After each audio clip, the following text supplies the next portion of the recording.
So permission granted by the mummy, यहाँ पे उसकी मम्मी परमिशन दे देती हैं उसको जाने के लिए फेरी लैंड। सो किटी क्या करती है, she was taking a basket in one hand and bundle in the other hand, वो बास्केट को एक हाथ में लेती है, बंडल को सेकेंड हैंड में लेती है। And giving when she reach there, जैसे ही वो वहाँ पे पहुँचती है, वो सिक एक बेबी होता है, सिक बेबी होता है, मतलब उसकी तबीयत नहीं ठीक रहती। She is give some clothes वो बेबी सिक बेबी को देती है, और बुक्स लेम गर्ल को देती है। ना what is the who is the lame girl, to whom we call the lame girl, who are disable, जो चल नहीं पाते, जिनके कुछ भी बॉडी में कुछ भी ऐसा होता है जो प्रॉपर नॉर्मल्स नहीं दिखते हैं, मीन्स उनके पैर में कुछ प्रॉब्लम है, हाथ में। तो उन लेम गर्ल वहाँ पे खड़ी होती है, उसको वो बुक्स देती है, और ओल्ड वुमेन को वो पैसे देती है, मनी देती है। And she felt very very happy, उसको बहुत ज़्यादा खुशी होती है। जैसे नॉर्मल हम लोग जब किसी की हेल्प करते हैं तो we also feel very happy ना, तो the same way she also feel. Kitty soon reach fairy land which was filled with wood flower, तो किटी अब क्या करती है, फेरी लैंड में पहुंचती है जहाँ पे बहुत सारे फ्लावर्स होते हैं। Kitty wished to rest her aching feet, and immediately her feet folded under her and she sat on the cushion of moss. Then, with a turn, a large black cricket landed beside her, staring at her curiously. So kitty जैसे ही फेरी land पहुँचती है, वो वहाँ पे क्या देखती है, बहुत सारे फ्लावर्स होते हैं which are wood flower. Kitty wish to rest her aching feet मतलब जब उसके पैर दुखने लगते हैं, फीट दुखने लगते हैं। And immediately her feet folded under her and she set on a cushion moss, वहाँ पे कुशन मॉस होता है, उस पर वो बैठ जाती है। And then the third, a large black cricket landed beside her, staring her quickly. A large black cricket landed her, okay here. No, it is not given in the picture. Okay, so large black cricket landed, वहाँ पे ज़मीन पे एक large black cricket means it's एक animals होता है insects type. सो उसको क्या बोलते हैं, वो उसको क्यूरियसली मतलब बहुत घूर के बहुत सीरियस होके देखता रहता है। Now what happen after that,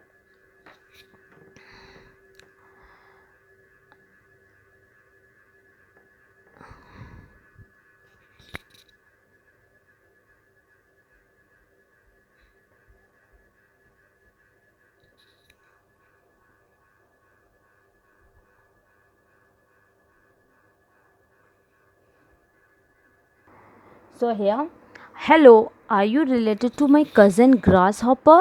You took such long leap just like him, croaked the cricket. I'm not a grasshopper, but I have a magical shoes today, answered Kitty. So वहाँ पे वो जो large cricket वो रहता है, वो MMS वो sorry insect, वो उससे किटी को बहुत गौर से क्यूरियस वे देखता रहता है, क्योंकि किटी क्या करती है, अपने पैर को फोल्ड करके बिल्कुल डाउन साइड होकर ग्रास हॉपर की तरह वहाँ पे बैठी होती है। तो वो क्या पूछता है, hello are you related to my cousin grasshopper, क्या तुम मेरे कज़न से रिलेटेड हो grasshopper? You took such long leave just like him, croak the cricket. So यहाँ पे वो उससे क्या बोल रहा है, you are just took such long leave just like, जैसे ग्रास हॉपर वो करता है वैसे the same way you are looking. I am not a grass hopper but I have a magical shoes today, answered kitty. तो kitty उससे क्या बोलती है, आई am not a grass hopper, मैं ग्रास हॉपर नहीं हूँ, आज मेरे पास मैजिकल शूज़ है, आज मेरे पास मैजिकल शूज़ है।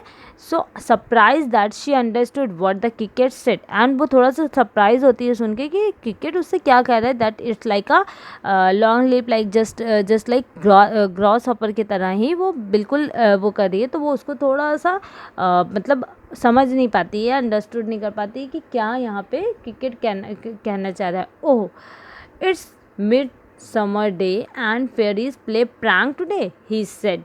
The magic will stay till sunset and the fun will be over. Because of the shoes you can understand me and also those squirrel, frog and butterflies.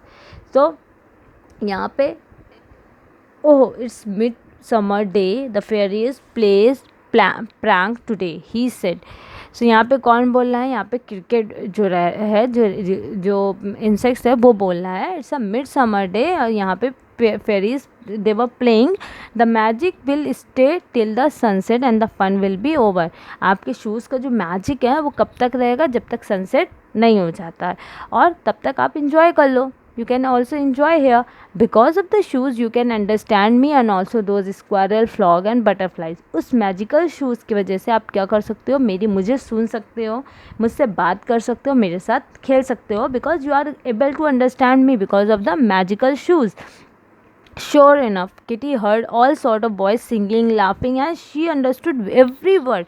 और Kitty was little bit shocked कि उसके साथ ऐसा क्या अब कैसे हो रहा है कि बीस अब उसको जितने भी वहाँ पे जितने भी स्क्वायरल, फ्रॉग्स, जितनी भी चीज़ें हैं, जितने भी वहाँ पे एनिमल्स हैं, जितने भी उन सब की उसको आवाज़ सुनाई दे रही है कि वो क्या बात कर रहे हैं, कैसे हंस रहे हैं, उनका एक एक वर्ड्स वो क्या बोल रहे हैं सब समझ में आ रहा है. So she talked and played with the squirrels and butterfly until the tea time, and she started playing with the squirrel and the butterflies. Butterfly और स्क्वायरल के साथ वो खेलना शुरू कर देती है. कब तक? टी टाइम तक, मतलब इवनिंग टाइम तक. Just as the clock struck 4 away went the shoes over the pool, the hill and the road till Kitty reached home. और जैसे ही क्लॉक में 4 o'clock होते हैं, मतलब 4 बजते हैं, जैसे ही उसमें क्लॉक में 4 स्ट्रक होते हैं, मीन्स क्लॉक जैसे ही 4 बजते हैं, उसका शूज़ क्या करता है, उसको वहाँ से पूल को पार करवाते हुए हिल से रोड पे लाके किटी को घर पहुँचा देता है.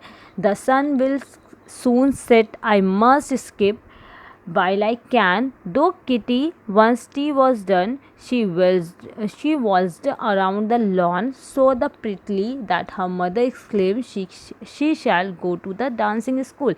So जब वो इसको घर पहुँचा देता है तब what happened with him? The sun will soon set, I must skip while I can. तो यहाँ पे किटी क्या सोचती है, सन अब जल्दी ही क्या होगा, सेट हो जाएगा. सन सेट होने का टाइम इवनिंग हो गई है, तो अब सन जल्दी से क्या होगा, सेट हो जाएगा, और उसके बाद मैजिक शूज़ कुछ भी वर्क नहीं करेगा. तो now I feel very happy. तो अब once tea was done she waddled on the lawn and prettily that her mother exclaim. और वो क्या करती है, जब उसका टी हो जाती है, वो घर पहुँचने के बाद चाय वाय पी लेती है, उसके बाद वो अपने लॉन में जाती है and he started dancing there. वो वहाँ पे खुशी खुशी डांस करती है, जिसकी वजह से क्या होता है, she waddled around the lawn so prettily that her mother exclaim. उसकी मम्मी ऊपर से देखती रहती हैं एंड शी सेड, वो बहुत ज़्यादा शॉक्ड होती हैं उसको देख के, और उनको ये लगता है कि means Kitty can dance very well, so Kitty को मुझे डांसिंग स्कूल भी भेजना चाहिए. Kitty skipped on hoping to learn some grateful step before the day was done. Finally her mother called, stop now dear, run up to the bed. अब kitty के साथ क्या होता है, किटी क्या करती है, वो बार बार उछलती रहती है. शी वॉज स्कीपिंग, बार बार उछलती रहती है, हॉपिंग करती रहती है, डांस करती रहती है. तो उसकी मदर उसको फाइनली बुलाती है, कहती है now stop dear and run up to the bed. Now अब कहाँ पे आ जाओ, अब अपनी बेड पे आके थोड़ा रेस्ट कर लो, लेट जाओ. A few minutes more began. Kitty was off like a flash into bedroom. Soon the sun was gone and shoes became common ones for the midsummer day was over. So थोड़ी few minutes more. Kitty ऊपर से माँ से आवाज़ दे के mummy से बोलती है, मम्मी कुछ मिनट और, फिर उसके बाद मैं क्या करूँगी, मैं अपने बेडरूम में चली जाऊँगी क्योंकि सनसेट हो जाएगा. Soon the sun was gone and the shoes became common ones for the midsummer day was over. So वो अब क्या सोच रही है कि अभी सन जल्दी से सेट हो जाएगा, तो फिर क्या हो जाएगा, शूज़ कैसा हो जाएगा, कॉमन हो जाएगा. वो no more, it's no more be the magical shoes. तो किटी क्या सोचती है कि अब ये इतना मैजिकल शूज़ नहीं रहेगा, तो मैं थोड़ी देर और इन्जॉय करना चाहती हूँ. Kitty never forgot lesson that she had learn. She ran errand willingly, remember the pretty step and often though of interesting creature in fairyland. और किटी क्या कहती, मतलब आज का जो दिन किटी का था, she never want to forget. वो उस दिन को भूलना ही नहीं चाहती. आज के दिन को क्यों नहीं भूलना चाहती, क्योंकि आज के दिन मतलब उसने बहुत सारी चीज़ें सीखी. That's why Kitty don't want to, Kitty क्या करना चाहती, किटी आज का दिन बिल्कुल भूलना नहीं चाह रही थी, वो बार बार उस चीज़ को याद कर रही